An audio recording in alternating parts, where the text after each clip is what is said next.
Hey guys, it's Matt from Rochester Personal Defense. We're back on the Match Grade podcast, coming to you with another top 5, 10. Oh, well, let's just say it's going to be the worst guns we see that students bring to a beginner handgun class, right? In our handgun basics classes, these are the worst guns that we see students bring. So we're going to get into it. I got Ed here with me. We're going to go back and forth, compare our own notes, and see what we come up with. We're trying not to hate on a specific brand or a specific company, but based upon our experience as instructors, these are the ones that we've seen that they have malfunctions, they are way too complicated, they're mismatched in size, or perhaps they got them for the wrong reasons. Like, we could go on about why somebody owns a specific gun that we don't think is going to be a real benefit to them. Yeah, and I would add on to that, some of these guns are perfectly fine for someone that's more experienced. They just may not be great for a beginner to learn to shoot on. Some things we may talk about is the caliber. We're not going to hate on any specific caliber, but we may touch on that, size, function. You know, there's a whole bunch of stuff we look at that may make these guns difficult for a new shooter who, remember, is learning to shoot, coming to one of these handgun basics classes. Bear in mind, your mileage will absolutely vary, so you do not have to agree with our list if we left a gun off. You know, maybe we'll make a part 2. We are talking primarily exclusively about semi-auto handguns, so I think we'll just stick with the semi-autos. right. Yeah, that's fine for tonight. Otherwise, we'll be here all night. But right. No revolvers, Nope. Nothing before 1940, no flintlocks, and we're not going to be talking about weird, obscure guns like the Life Card, no two-shot Derringers, you know, nothing of that nature. Oh, no. We're talking about kind of run-of-the-mill. These are big manufacturers. You'll probably find these guns in a big box store if you looked. That right? sounds like another episode, like the self-defense guns that are worst for self-defense, maybe. I don't know, the Life Card, save your life. Yeah. Oh, boy. Boy. But, so let's go right into it, Matt. All right. What's the first gun that you thought of, you know, when it came to this? The very first gun I thought of? Yep. All right, so the one I thought of, maybe not, I don't see it as the worst, but it's the one that came to mind because I see a lot of them. Okay. Was the Sig 238/938. Kind of the same gun. They operate the same, just difference in caliber, 380 versus 9mm. I've seen a ton of these over the years come to classes, especially in the hands of new students. And they get sold these guns because they're small and they're easy to conceal. And then the fact that it has a manual safety, so it's safer, right? But this is really a pocket 1911 exposed hammer, meant to be carried cocked and locked, so hammer back, safety on. And there's not much gun to hold on to. So students have a hard time gripping the gun. Even in 380, it's a handful, so it's a lot to, you know, keep your grip on as you're shooting it. The sights are okay, but not great. The trigger is actually pretty decent, but it's just a hard gun to manage and handle. And now you're remembering this manual safety, and the manual safety is pretty stiff, so it's actually okay to take off, but super hard to put on. And it just makes it really tough on a new student to shoot this gun well. So that's interesting just because I feel like this gun would be for people who heard about the 1911, love shooting the 1911, but maybe that gun is too big for their hands, and they are looking towards a pocket 1911 kind of, and then they see the Sig name, you know, which is Right, a big name. well-known It's very name, right. reputable. Yeah. Very reputable, you know, and that's where they're directed to this. But it sounds like it's an advanced gun in a small package, what makes it even more advanced, you know, to use, and it just isn't great for beginners. Not great for beginners at all, no. Might be good if you have some more experience, although honestly, the thought of a pocket 1911 sort of terrifies me, but well, hey, your miles will vary. Comment below, let us know what you think. But yeah, mine's Sig 238/938. So my number one that I thought of was actually the big brother going the other direction. I was thinking about a true like 1911, and I thought of a Kimber 1911 45 ACP. This is a lot of gun for a beginning shooter. Usually. And again, those things that you talked about with the 938, you have a manual safety that you have to engage and disengage. The 1911s have their trademark grip safety that if you don't engage it or don't have enough hand in order to get around it and engage that grip safety, you're not going to be shooting very much. And the Kimber specifically, they're wound really, really tight. Yes, they are. So I find, with my Kimber, it needed 50, 100, 200 rounds before I was comfortable, using it. Good company, but just know that that's a lot of gun for, somebody who might not have as much hand or skill using it. It's a lot of gun, and Kimbers in particular are built super, super tight tolerance. So they often need a little bit of break-in period. So you get someone that's probably never shot before, and now they get a gun that may not function well for 100, 200, 300 rounds. And we're not going to shoot that many rounds in a basic class. Right. So they got a gun that shoots 4 rounds and they get a malfunction, or they get one malfunction every couple magazines. That gets frustrating for a new shooter. And I agree with the grip safety. That's going to be a recurring theme tonight is the grip safety in the hands of a new shooter might not be the best choice. So, right. So less is more when it comes to, choosing handguns, maybe. Yeah, I think that's probably right. Cool. My turn, huh? Where do I go from there? Well, since we're talking about grip safeties, let's go into another one.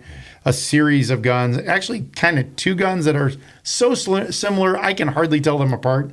The Smith & Wesson Shield EZ. You would think that would be for a beginner, right? Easy.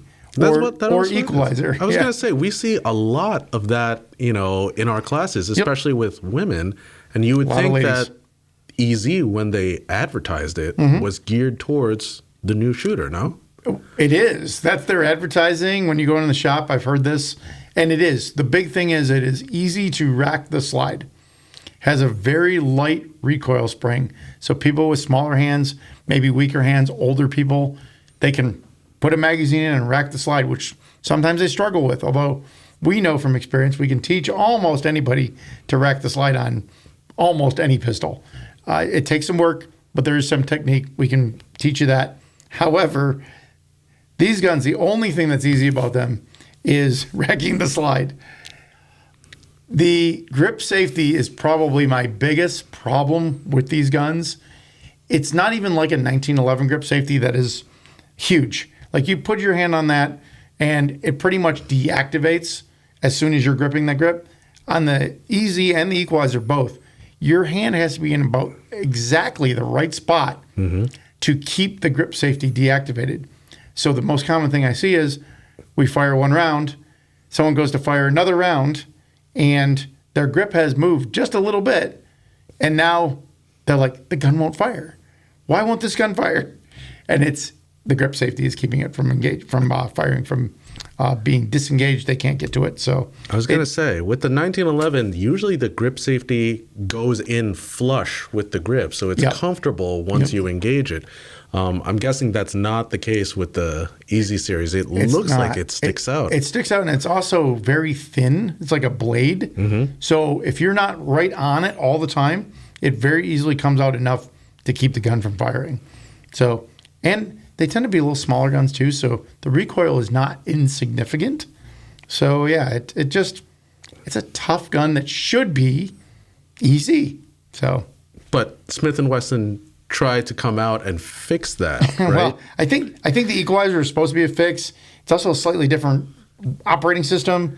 So I'm not really sure what they were doing there, but neither one, I see the same problems from both. Neither one is great for a beginner. So got it. Yeah. Okay. So my kind of number 2 pick was the Ruger LC9. It's small. It's got a long trigger. This is a gun I just don't like very much. There's a reason that Ruger came out with the EC9, the everyday carry 9mm, because it fixed the trigger pull, the mechanics, everything. And I understand that it's a small gun. It's very popular with, not to stereotype, but with women, people who want to conceal carry without much of an imprint.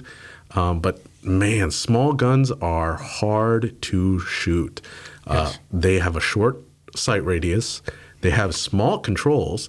They have controls that your fingers might be resting upon and hit accidentally, or are so stiff that you need to break your grip in order to engage a slide release, or you need, That's super common with a lot of these, yeah. Right, exactly. So LC9, not a big fan, especially because the LC9 was actually the hammer-fired version of this gun. So you are talking about a small gun with a ridiculously long trigger press. I believe the later series, the LC9S, S standing for Striker, came out as a Striker version, and then the EC9 was basically an upgraded version, of that.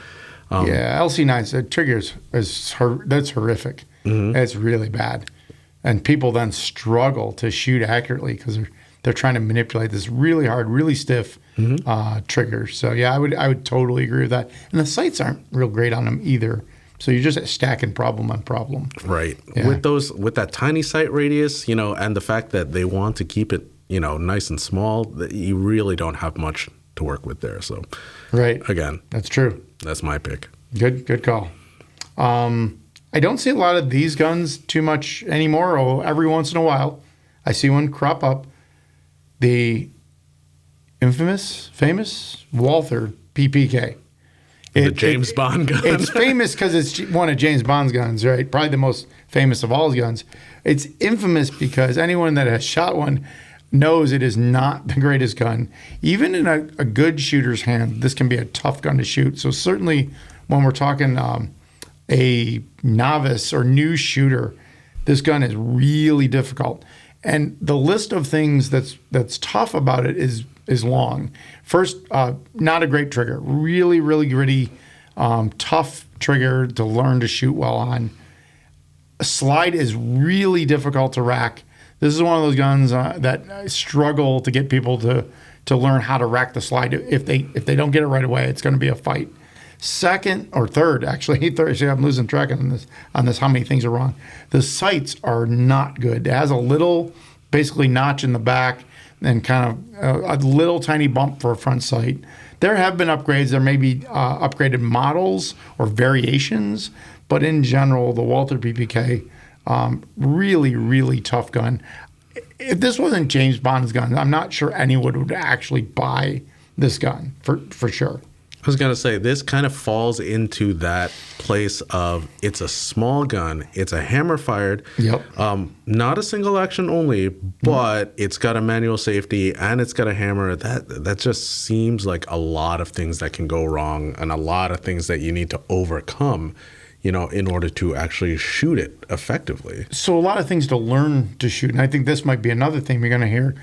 You're already got someone that's learning something new, and they're trying to work on all the fundamentals, right? So our grip, our stance, our sight picture, our sight alignment, our trigger press, and then you add in a very tough trigger and not very good sights, and it's a recipe for failure. So that Walther PPk, tough gun to learn to shoot. So. My choice is a little bit of a lesser known unicorn. It's the Remington R51, I believe. Yes. And it was Remington's attempt to make a single stack, like compact, I think, style 9mm handgun. And I gotta say, I don't like to base things upon appearance alone, but it is ugly. Functionally, we're talking about a gun that only has serrations on the back to manipulate the slide. It's got a rounded slide, so it is very slippery if you want to, try to rack this. It is not known for its accuracy. We've had a ton of malfunctions. There were issues with people online who said they could press the trigger when the gun wasn't fully in battery at all. So that's a big red flag for me. So Remington, no. Like you you make fantastic rifles, beautiful rifles and things like that. But your attempt to bridge into the handgun market really, is not doing well. So it's interesting. That gun is kind of strange in the fact that Remington actually was making handguns before they made this. They started making 1911s, and I actually will say, and you may disagree, but I own 2 of the Remington 1911s they made. Okay. The newer ones, not the old school ones, World War II ones. The newer ones. They're 2 of the nicest, most reliable 1911s I've ever shot. They did I feel, a super great job on those guns. I actually wish they would bring those back. However, the R51 was just a disaster from the get-go. First off, they attempted to bring back a design that they had in it was 20s or 30s. They made the original, and they based this R51 on that design, which was a failed design. And then you try to bring it back almost 100 years later, and it was just a mess. I mean, a big mess. Talking about a hammer-fired, not even a striker-fired gun. Nope. A terrible trigger. It doesn't have great sights. It's blacked out, and I know that's not an issue for a lot of shooters, but for a beginner, again, not great.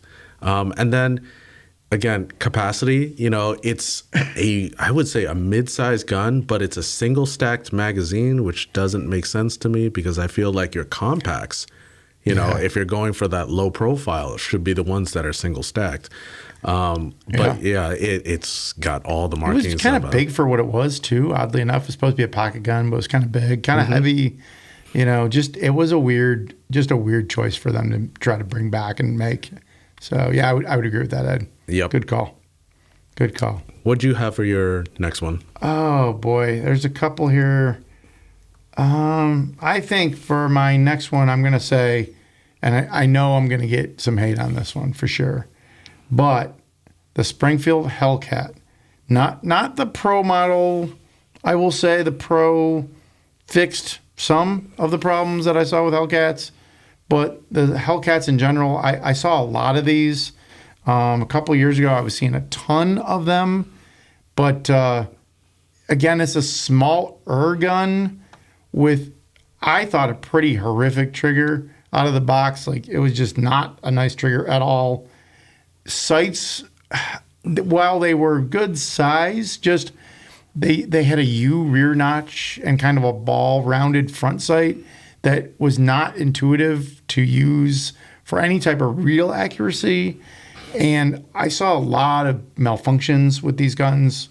In all the earlier non-pro models, they would just be ammo finicky, just a tough gun all the way around. And yet they were being sold in droves. I think Springfield did some good marketing, and I don't know, there may have been some incentives. I don't know what was going on, but man, I saw awful lot of these guns come out a couple years ago. I think Springfield advertised that the Hellcat, I mean, it's got a cool name. It is a cool name, I will say that. I would want to shoot it just based upon the name. But they advertised it as the highest capacity micro or sub-micro compact 9mm. And I think people are like, oh, well, that's a lot of capacity in a small package. A small gun, yeah. But I don't think they realized, again, how stiff this gun really is.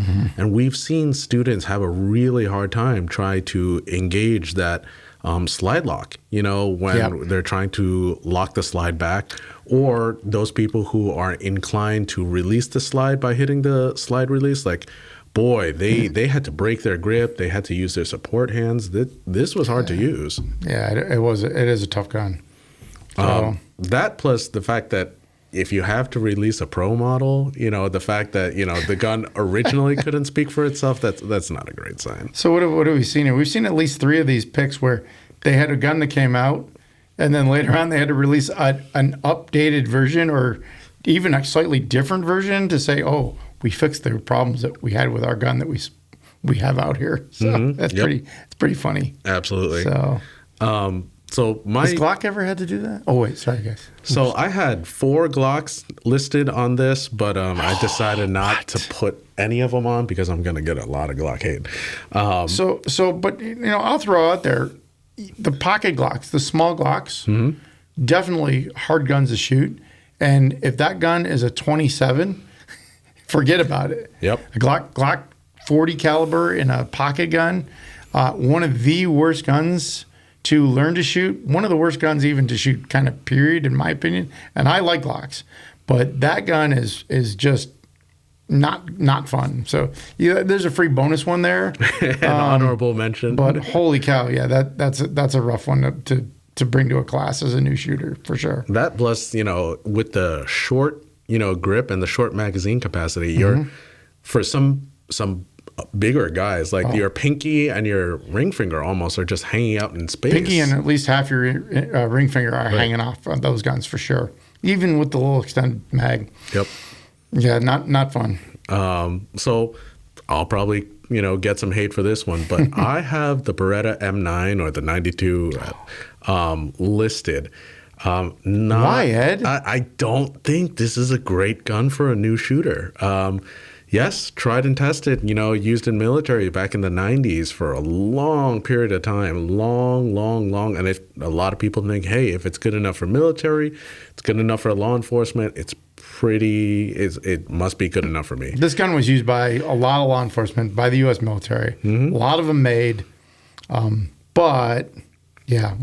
It's why is it so big. tough? It is huge. Like, I saw this thing in the store, and, I don't have big bear paws, but that is a lot of gun. You're talking about something that was designed even for use with gloves on, and you can manipulate. It's a lot of gun, and it's heavy.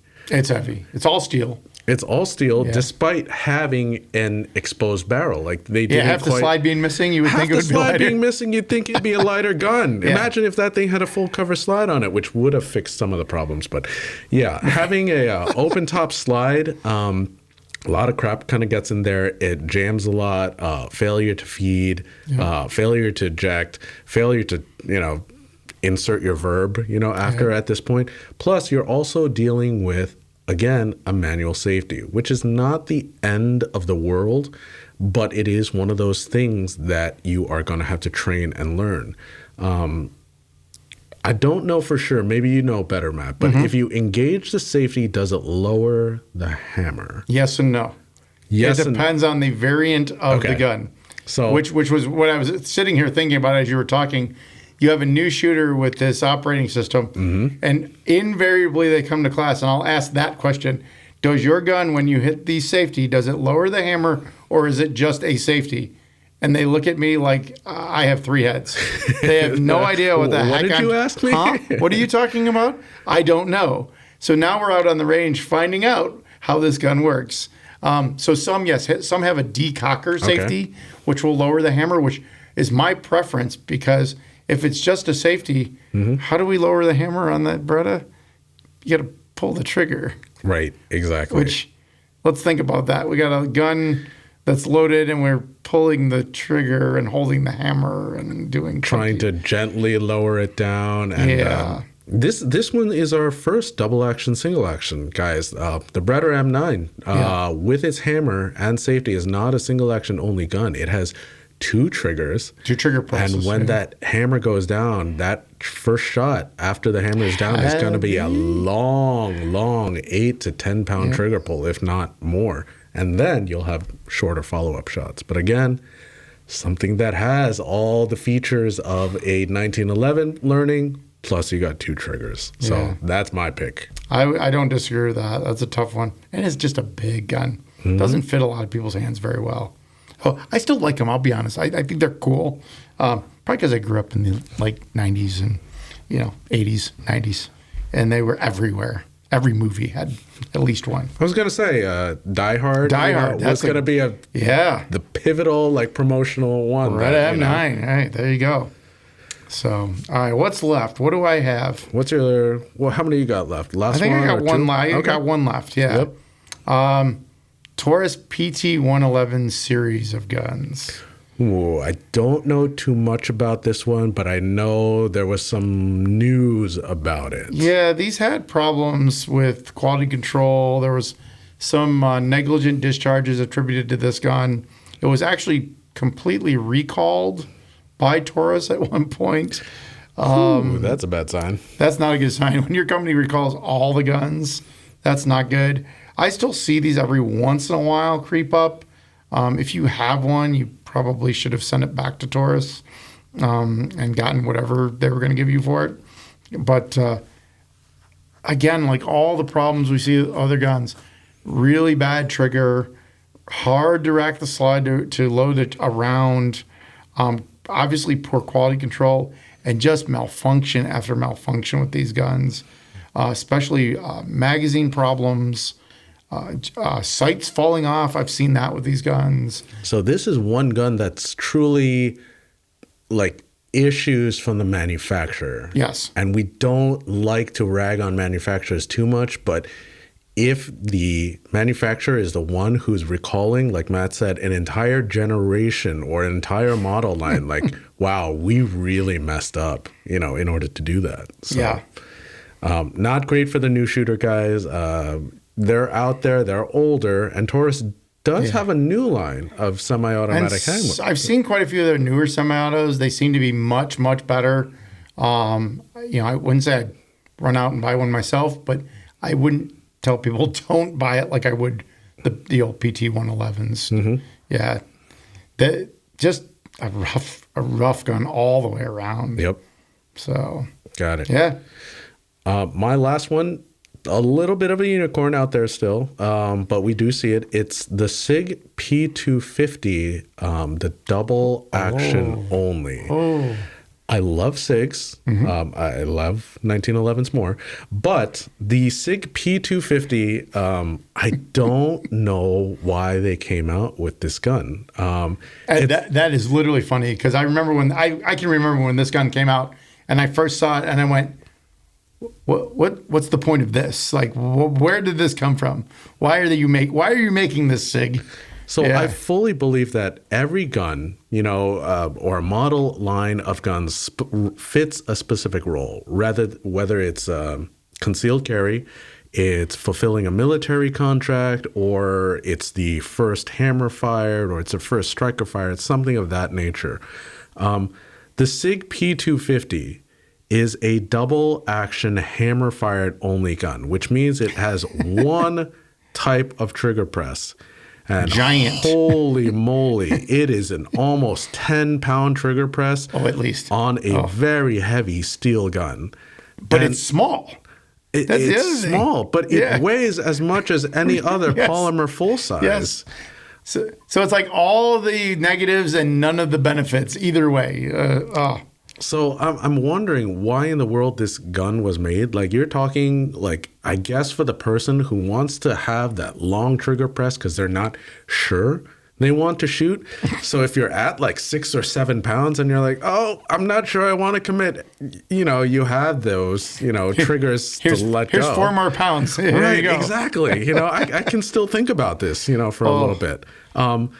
No manual safety, I guess, is a bonus. Sure. But again, this looks like the same size and weight of like a P226 or a 320, something like that. I'm like, what? Smaller than that. I mean, you could probably almost call it pocket, but it was big for what it was, and heavy is right. Yeah. So I'm just wondering why they made this. I never could figure that one out, really.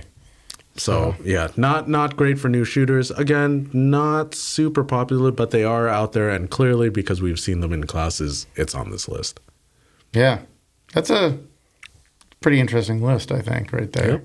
So looks like we've gone through about 10 of them or so. Yeah, roughly 10 with a bonus in there maybe. Again, guys, your mileage will vary. We're not discouraging these guns. If you own them, we can absolutely teach you how to work through it, how to train with it. Just know that in our experience, these are ones that are not ideal for shooting. I would say some of these guns, it's going to take you more effort. It's going to take you longer to learn to shoot it well than some other comparable types of guns. Right. So that's the thing. We can definitely train you. Just know you're going to have to probably put in more work. And some of them are just not good, as we talked about. I was going to say, with the exception of the Taurus PT111, I don't think any of them are dangerous to shoot per se. The Remington R51 actually might be, and I do believe in The Gen 1s, comment below. I believe they recalled those as well, if I remember right. I do remember that they released a Gen 2 They did. of that version. Yes. All right. So with the exception of those two, none of the other guns are, per se dangerous, to use, and, we'll train you with them. Just hard to shoot. But just know that, when you go to classes, know what gun you're using, what you're going to train on. And if worst comes to absolute worst, all of our instructors bring, usually an easy to use type of handgun to loan out if that's going to be an issue. That's true. So, usually of the Glock variety. So usually. Cool. Any last thoughts, Matt? No. Well, yeah, real quick. Just, hey, if you're shopping for a gun, don't always just take the word of whoever you're buying the gun from. Like, do some research, kind of know a little bit. If you have questions, we don't sell guns. So we don't have a vested interest in selling you any specific gun per se. We can tell you like what we see that works, and like we did tonight, what doesn't work. And you can go out there armed with more knowledge before you go and just purchase something, that may not be the best choice. So cool. For tonight, subscribe, help us out with a little help on Patreon if you want to do that. We really appreciate it, and we'll hope to see you on the next podcast. If you want to see a part 2, be sure to comment below and let us know what guns you think should have been on this list as far as not bringing to class. We'll see you guys in the next one.